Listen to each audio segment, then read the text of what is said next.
un plaisir d'animer ces sessions en direct de Digital Earth Africa chaque mercredi. Bonjour à tous, je m'appelle Maud, chargée de communication à Digital Earth Africa. Nous sommes très heureux de vous présenter la science aujourd'hui ou le sujet de la surveillance des forêts en utilisant la plateforme de Digital Earth Africa et spécialement Sandbox basé sur le codage Python. Je suis aussi très heureuse de présenter notre présentateur aujourd'hui, mon collègue ici à Digital Earth Africa. Il est responsable de l'engagement des utilisateurs, Monsieur Joseph Tuchemiri. Joseph, à vous, monsieur. Bonjour à tout le monde, bienvenue à notre session hebdomadaire. Aujourd'hui, c'est la 123e session live. Aujourd'hui, nous allons parler de la surveillance des forêts. La vidéo d'abord. J'espère que vous voyez mon écran, Maud. Oui, c'est clair. OK. En fait, Digital Earth Africa a développé plusieurs outils, spécialement la Sandbox, à travers laquelle nous pouvons surveiller différents phénomènes sur le continent. Et la surveillance des forêts aussi y inclut. C'est basé sur l'événement à JTLab, sur le codage Python. Et c'est très facile à manier. Tu ne dois pas même être un programmeur. Ça fournit aux utilisateurs un espace limité, mais gratuit, pour aider à explorer et analyser les données disponibles sur le serveur de Digital Earth Africa. Mais pourquoi surveiller les forêts? En fait, les forêts sont là, ils ont un rôle crucial à la conservation de la biodiversité et la régulation des changements climatiques. Les forêts en Afrique couvrent plus de 21,8% de la superficie du continent et ça contribue à environ 6% du produit intérieur brut. Vous savez que nous avons plusieurs initiatives, que ce soit pour le continent, l'Afrique que nous voulons l'agenda 2063 et les objectifs de développement durable. Et la surveillance des forêts contribue à toutes ces initiatives. La plateforme DiAfrica s'est ouverte à tout le monde. Ça fournit des notebooks déjà à développer pour surveiller précisément le couvert forestier sur le continent africain. On a plusieurs notebooks qui ont été développés, mais ces notebooks se basent sur des paramètres, que ce soit des paramètres physiques, chimiques et biologiques, mais ici, nous allons nous référer sur tous ces paramètres physiques, ce qui est visible au-dessus de la Terre, pour suivre des changements, que ce soit quantitatifs et qualitatifs des forêts, et bien sûr dans l'espace, dans le temps. L'espace veut dire l'étendue des forêts, mais dans le temps, comment les forêts ont évolué au cours du temps. Et on a plusieurs notebooks que nous allons utiliser. D'abord, nous aurons des notebooks qu'on a développés pour la cartographie des zones évoluées à partir des images centenaires 2. On a des notebooks qu'on a développés pour le suivi des changements de l'étendue forestière.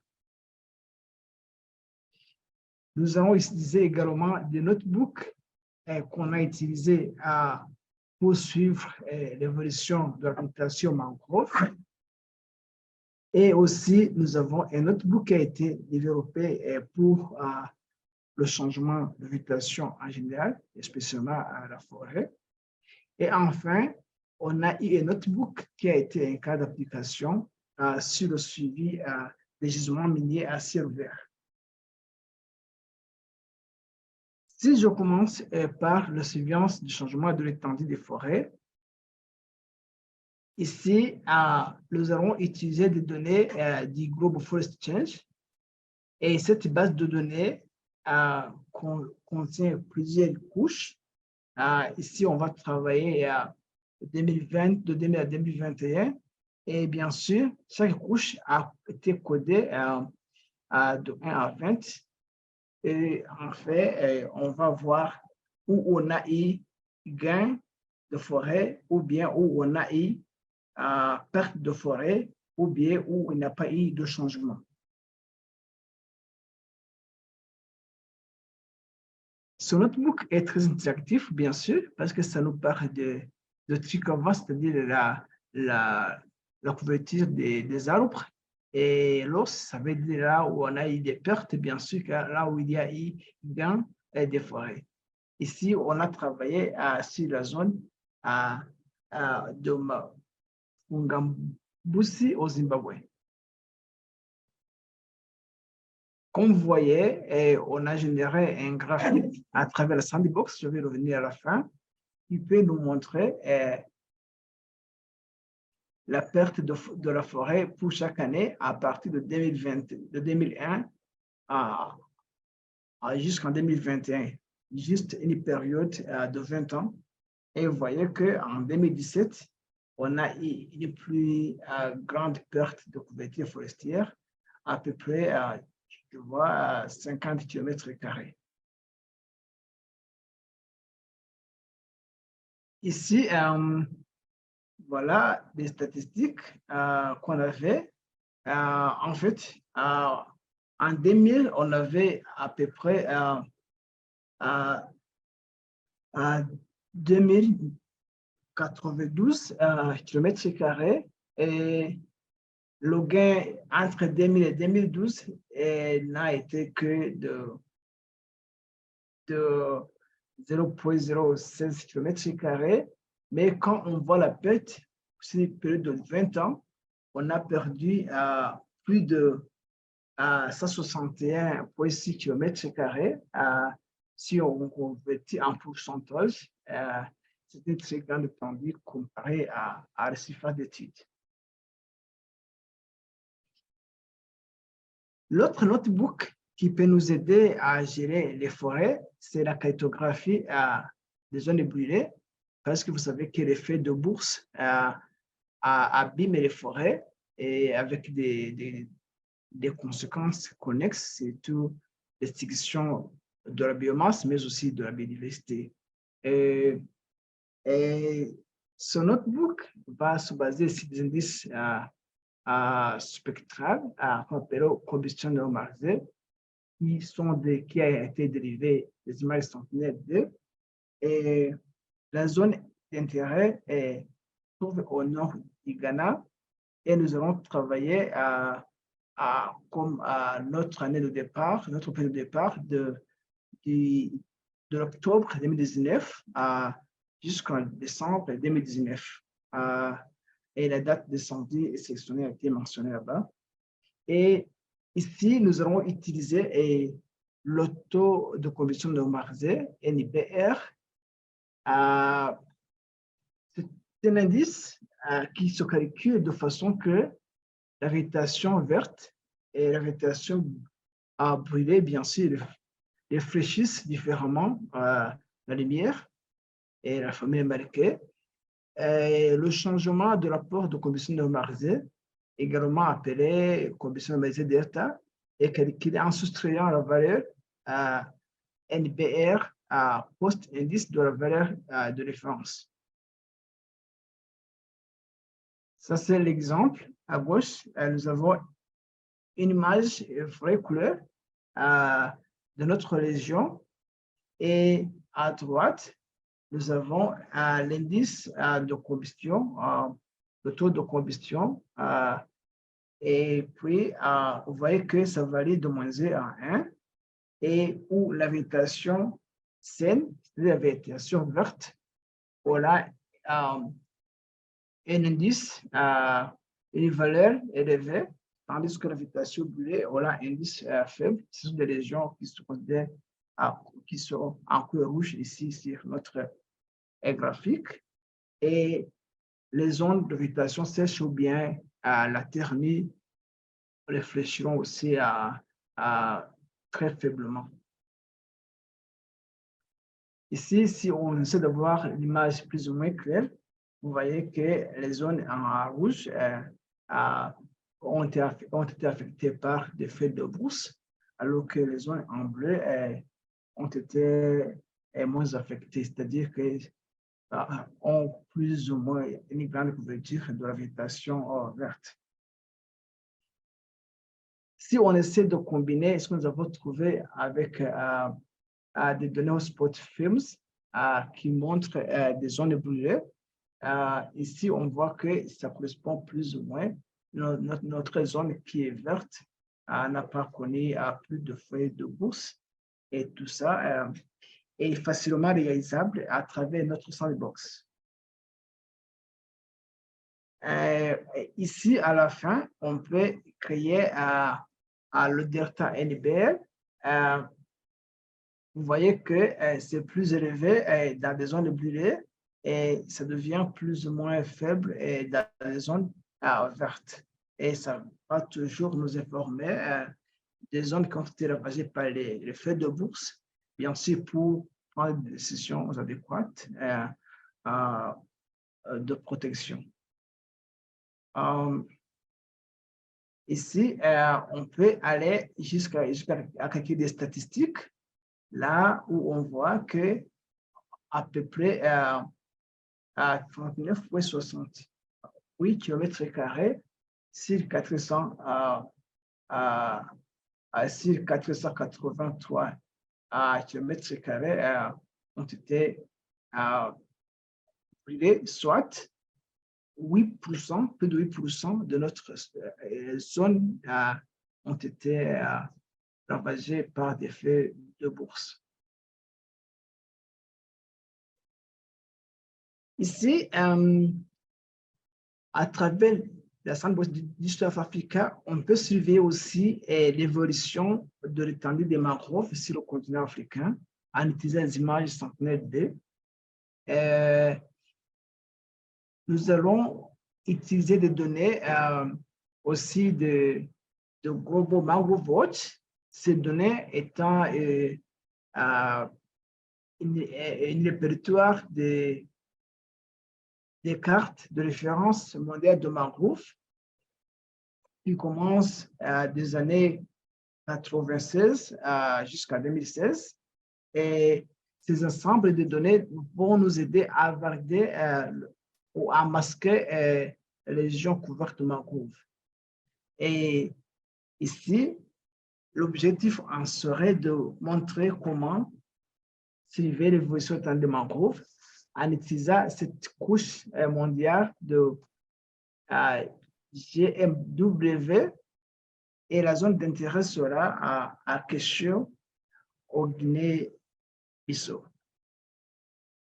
Si vous voyez, en comparant des années 2017 jusqu'à 2021, en utilisant l'indice de végétation normale, différence normalisée, vous voyez qu'on voit la couverture verte de la région. Et par après, il nous faudra fixer un seuil pour ne pas confondre différentes zones selon la hauteur des marais, et on va se fixer à mi-marais pour en utilisant la fonction OTPS qui est décrite dans notre note. Alors, en utilisant la base de données Mangrove Watch de 2016, c'est ainsi les zones couvertes par les mangroves. Mais bien sûr, comme je vous ai dit, il nous faudra jouer avec la hauteur de la marée qui peut interférer avec nos résultats. Ici, on peut comparer l'évolution de ces mangroves au cours des années 2019 à 2021. Et ici, on va se fixer un seuil de 0,4. Tout ce qui est au-delà de 0,4 en individuel sera considéré comme végétation mangrove.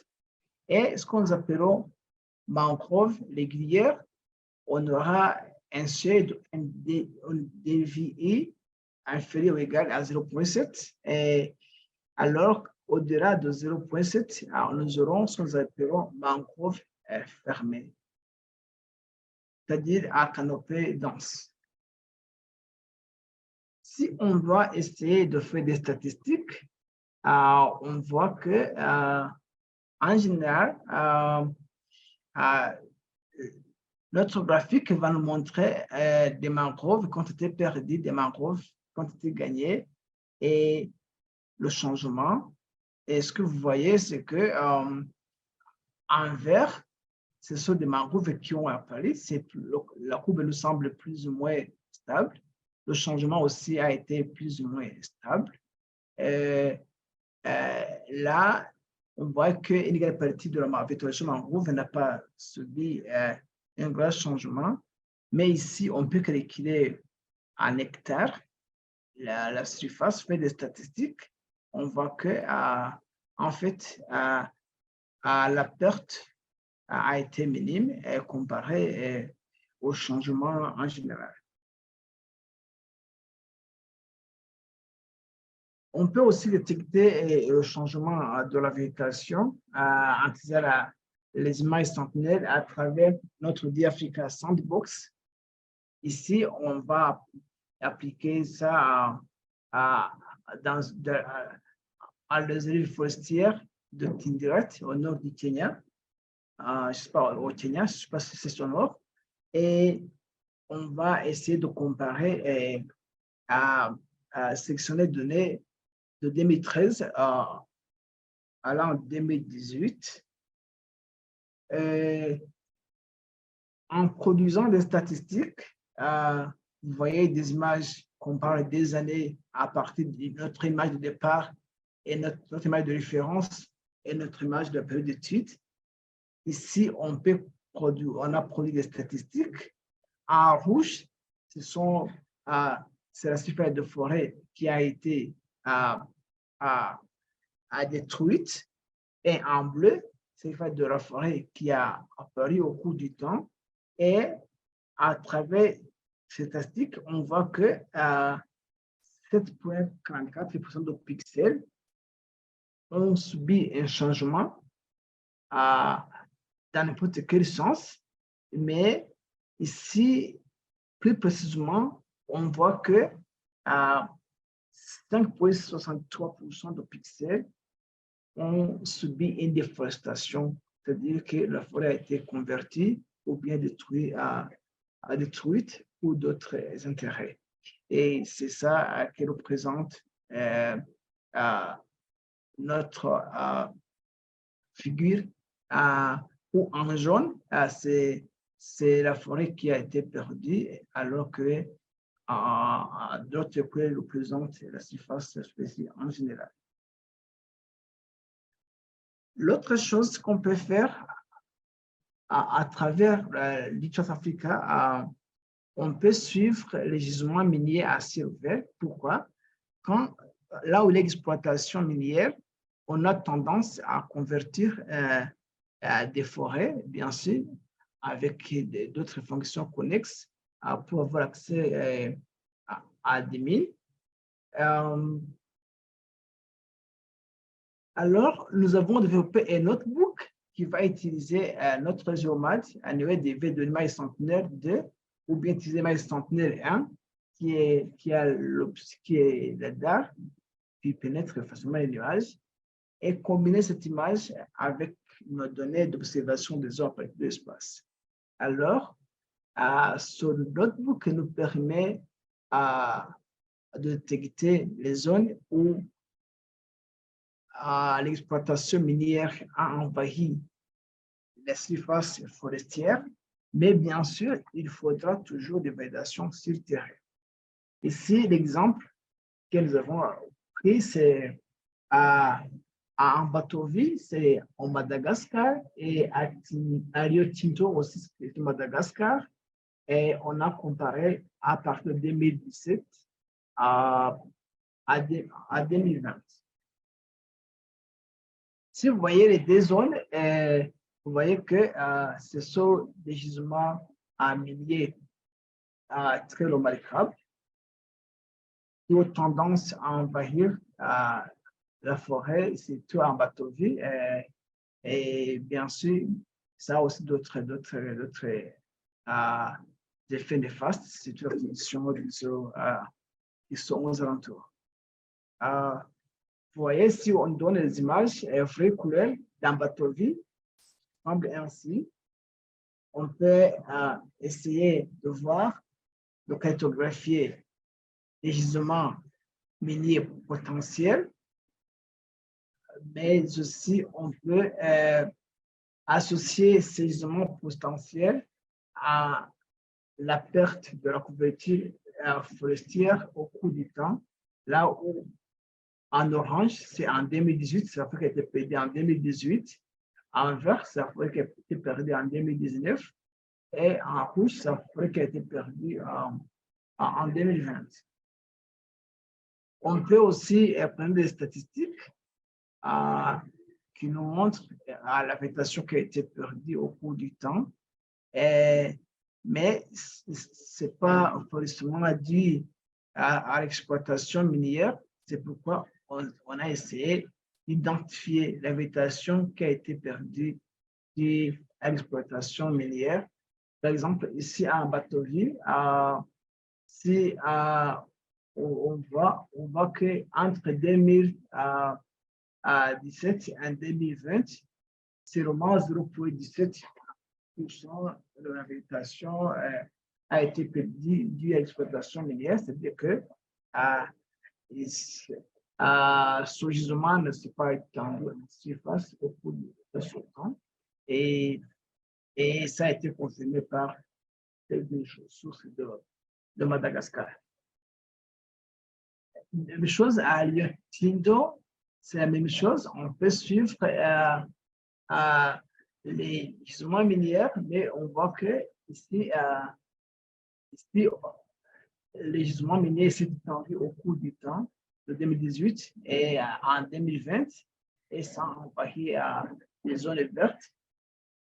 Et si on essaie de comparer les statistiques, on voit que soit 10% de végétation ont été perdus dû à l'exploitation minière. Bien sûr, je vais partager dans le chat les liens vers notre notebook que nous avons utilisé. Et toujours, merci d'avoir été ici pour suivre